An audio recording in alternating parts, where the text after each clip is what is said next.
Welcome to the Real News Network. I'm Paul Jay in Washington, D.C. Now joining us from Amherst, Massachusetts is James Heintz. Thanks for joining us, James. Thank you. Let's get into the roots of this a bit. Obviously, one issue you've raised, which is the question of the pressure against having higher taxes in general, but specifically trying to cut taxes during the boom years. But there's another side to this whole equation, which is perhaps goes to the roots of the crisis itself. Most of state and local taxes come through sales tax or land tax.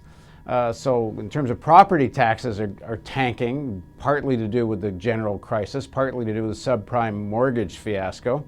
But there's another issue on sales tax, which is what percent, I guess I should know this, but what percentage is sales tax of state and local revenue? It's hard to answer that particular question because each state has a different tax system. Some states rely entirely on sales tax and other states have an income tax system, and they diversify outside of just sales tax. But those two sources of taxation, sales tax and income tax, account for the vast majority of state tax revenues. Local governments depend on property taxes largely. The current economic crisis is really undermining the sales taxes and the income taxes. Property taxes, ironically, given the housing crisis, have not been affected so strongly, largely because it takes a while for the assessed values of properties to actually catch up with what's happening in the market. So apart from communities that have very high levels of foreclosures where you actually have non-payment of property taxes, that source of taxation has not necessarily been undermined. It's primarily the sales tax and the income taxes.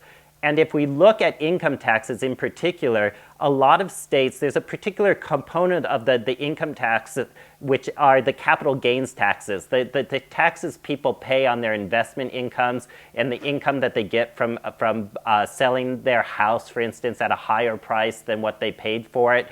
Those capital gains taxes, many states depended on those taxes for a large portion of their revenues.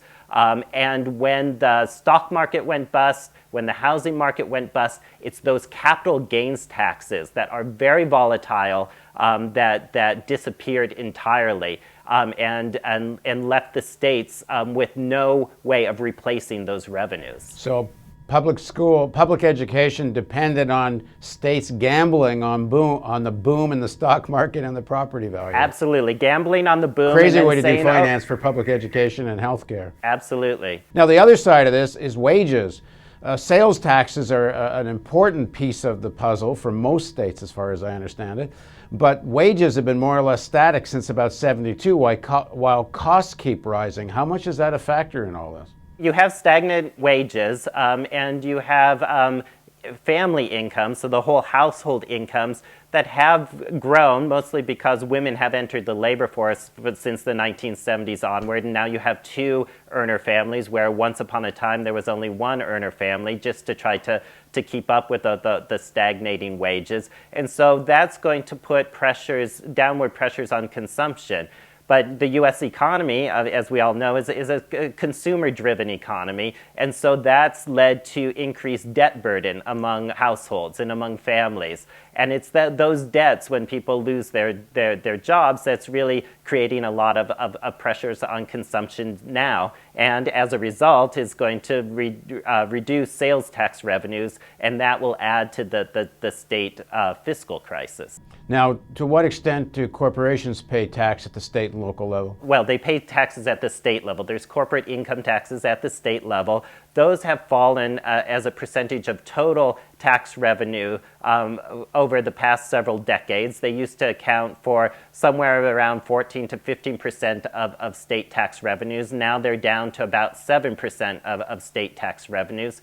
And this is a serious problem because each state has its own separate tax system, corporations often play states against each other in terms of where they're going to actually locate or register their businesses. And they try to aim for states that have the lowest tax liabilities in their location decisions and their operation decisions. It's not surprising that the vast majority of corporations in the U.S. are registered in the state of Delaware. It's because Delaware has some of the most generous tax incentives for corporations. So this all sounds like a recipe for deeper crisis. There's some talk in Washington about a second stimulus package. Is anything short of that going to stop this from becoming more catastrophic? I don't know what other word to use because it sounds catastrophic when you start hearing these numbers. Well, in terms of responses, we can think of the short-run responses and then long-run responses. And in the short run, there is really nothing other than a federal stimulus or additional aid to the states that's going to stop this slide that we're currently experiencing. And the slide's going to continue over the next 2 years, even if the economy recovers. And so states really do not have a lot of options. The only options they have, the option to prevent cutting spending would be to raise taxes at the local level, at the state level, and that's also not going to necessarily help out the economy. So in the short run, what we're looking at is action on the federal level or having the state fiscal crisis get worse. We can also talk about some long-run remedies that would address some of these imbalances that we've talked about. Well, in the next segment of our interview, let's talk about solutions. Okay. Please join us for the next segment of our interview with James Heintz on the Real News Network.